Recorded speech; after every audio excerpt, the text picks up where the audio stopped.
ነቢዩላህ ሙሳ ዓለይሂ ሰላም አለቀሱ። ፈበካ ማ ዩብኪከ ምንድነው የሚያስለቅስህ ተባሉ። አብኪ ሊአነ ጉላመን ቡዒተ በዕዲ የድኹሉ ልጀነተ ሚን ኡመቲህ አክተረ ሚመን የድኹሉሃ ሚን ኡመቲ።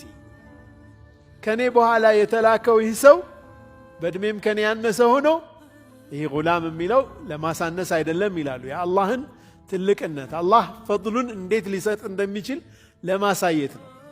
ይህ እኮ ጉላም፣ ይህ ከኔ ያነሰ ሰው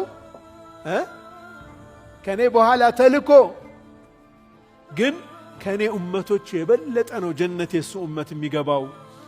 ያ ነው ያስለቀሰኝ ይላሉ። ወደ 7ኛ ሰማይ ደረስኩ። ጅብሪል ፈቃድ ጠየቀ። ማን ተባለ? ጅብሪል። አብሮህ ማን አለ? ሙሐመድ። ተልኳል? አዎ ተልኳል። አሁንም እንኳን ደህና መጣችሁ ተብለን ገባሁ። እዛ ስደርስ 7ኛ ሰማይ ላይ ኢብራሂምን ዓለይሂ ሰላም አቡል አንቢያ የአንቢያዎች አባት የሆኑትን ኢብራሂምን አገኘኋቸው። ቃለ ጅብሪል ምን አለኝ? ሃዛ አቡካ ፈሰልም ዓለይህ፣ አባትህ ኢብራሂም ነው ሰላም በለው አለኝ። ሰላም አልኩ።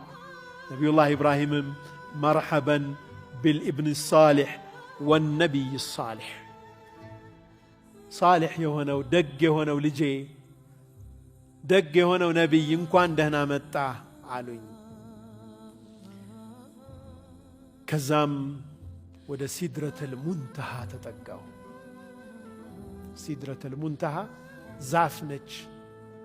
እቺ ዛፍ ፈኢዛ ነብቁሃ ሚስለ ቂላል ሐጀር አሉ ነቢዩ ሰለላሁ ዐለይሂ ወሰለም። ቂላል ማለት ትልቅ ወንዝ ነው። ሐጀር የምትባል ቦታ አለች። ይህ ብዙ ጊዜ አንድን ነገር ትልቅ መሆኑን ለመግለጽ አረቦቹ የሚጠቀሙት ቃል። በጣም ግዙፍ የሆነች ዛፍ የቁርቁራ ዛፍ ነች።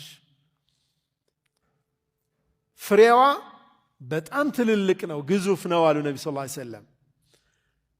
ወኢዛ ወረቁሃ ቅጠሏ ደግሞ የዝሆን ጆሮ ያክላል አሉ። ሚስለ አዛኒ ልፊላ ልክ እንደ ጆሮ እንደ ዝሆን ጆሮ ነው አሉ ነቢ ሰለላሁ ዐለይሂ ወሰለም። ጅብሪል ዓለይሂ ሰላም ሃዚህ ሲድረቱል ሙንተሃ፣ እቺ የመጨረሻዋ ሲድራ ነች፣ ቁርቁራ ነች አለኝ። ወኢዛ 4 አንሃር 4 ወንዞች ታዩኝ አሉ ነቢ ሰለላሁ ዐለይሂ ወሰለም። 4 ወንዞችን ተመለከቱ። ነህራኒ ባጢናን፣ 2ቱ ድብቅ ወንዞች ናቸው፣ የውስጥ ናቸው፣ የጀነት ውስጥ ናቸው። ወነህራኒ ዛሂራን፣ 2 ደግሞ በግልጽ የሚታዩ ናቸው። እነዚህ 2ቱ ምንድናቸው ብዬ ጠየቅኩ። አመል ባጢናኒ፣ እነዚህ ደበቅ ያሉት ድብቆቹ በደንብ የማይታዩ ፈነህራኒ ፊል ጀና፣ ጀነት ውስጥ ያሉ ወንዞች ናቸው። እነዚህ በግልጽ ደግሞ የምታያቸው ፈኒሉ ወልፉራት፣ ኒል አባይ፣ ፉራት ኤፍራጠስ ወንዝ። እነዚህ 2 ወንዞች ናቸው ዱንያ ላይ ያሉ የምታያቸው ናቸው። ከዛም ወደ በይተል ማዕሙርን አየሁት አሉ ነቢ ሰለላሁ ዐለይሂ ወሰለም።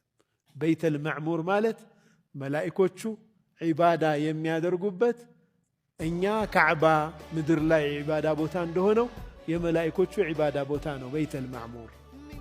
አላሁ